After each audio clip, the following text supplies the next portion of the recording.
prophetic mascot for this season is not the eagle. You know, you see eagles as the prophetic sign, a sign of the prophetic ministry. The Lord said, it's not the eagle, it's the owl. So I prophesied that. I said, because the owl lives in the darkness. And the owl is wise. And the owl knows who's who.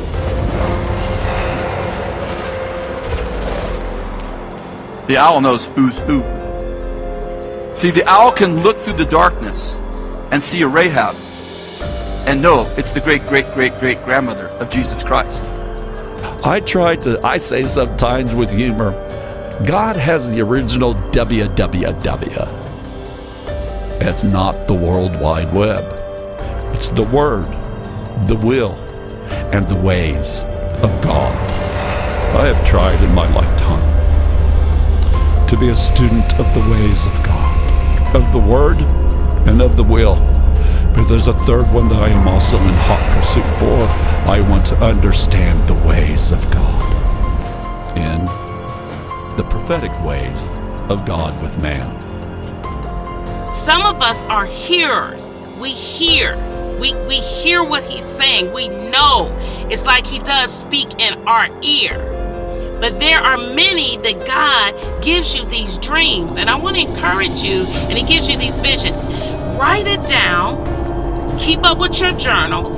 And some of you, I want to just encourage you to understand that sometimes God does not want you to speak out publicly about what he has shown you. It's for you. It's to build your faith. It's to build and sharpen your weapon to utter. So sometimes, my friend, he's not telling you things just to, immediately get on your Periscope every other day and tell it. He wants you to learn how to hold that word.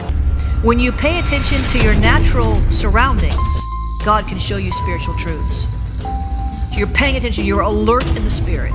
You pay attention to your natural surroundings. Don't just walk through life, just not even paying attention, so caught up in the thoughts and the imaginations of your mind that you're not seeing what's going on around you. Be spiritually aware. Notice things. When I'm walking around, things jump out at me.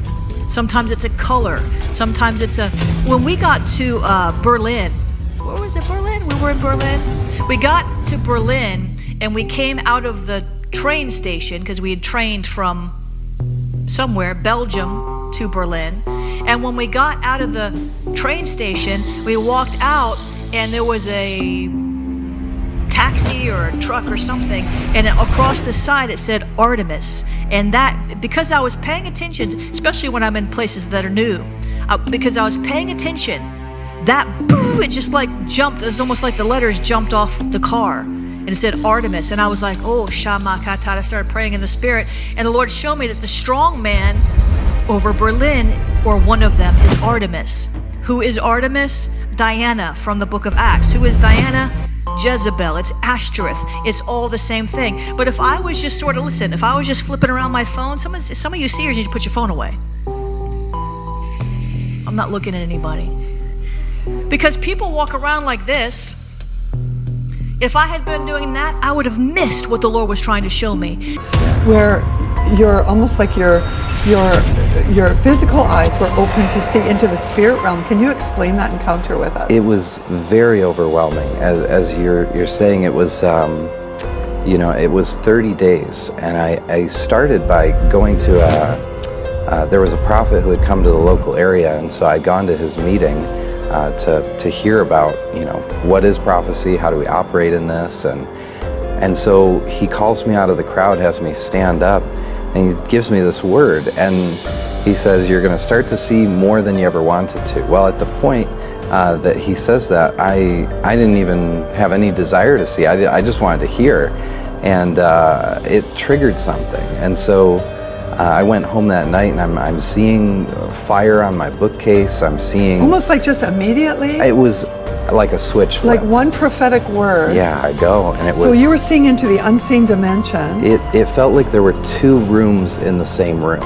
Like, wow. There's the room where we're sitting right now, but there's also another room where there's angels and demons and objects that are stuck in people, So I'm seeing both at the same time, one interposed over the other. And so it was the spirit and the natural sight at the same time. Jonathan, do you think that's what Jesus was meaning in John chapter 3? I think it's verse 13 in the King James Version.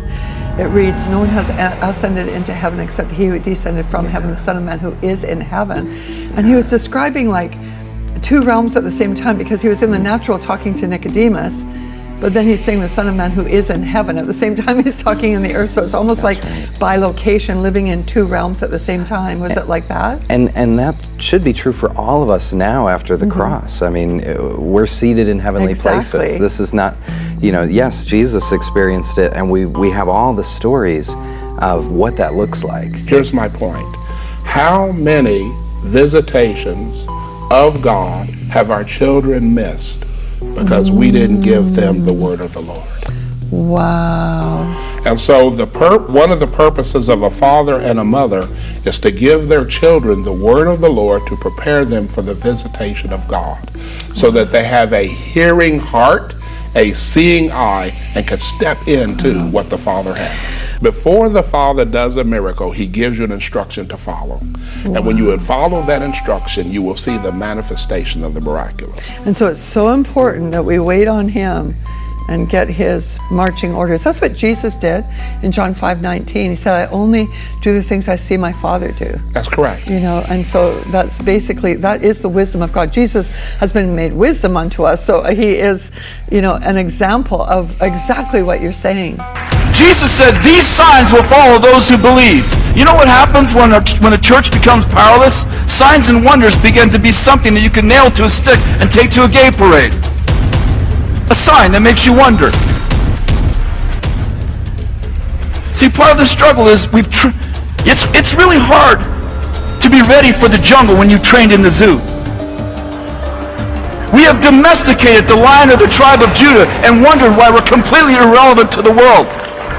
See, you think that Daniel changed Babylon because he prayed and because he prophesied. I propose to you that he changed Babylon because he loved the people who he didn't agree with.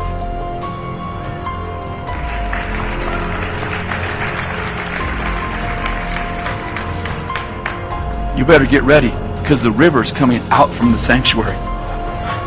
It's coming out, and it's going to get deeper, and the greatest miracles are going to be done the furthest from the sanctuary.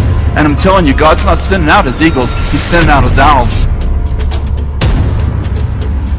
I have a feeling that we're going to be redefined. That the world's going to redefine us so they can embrace us.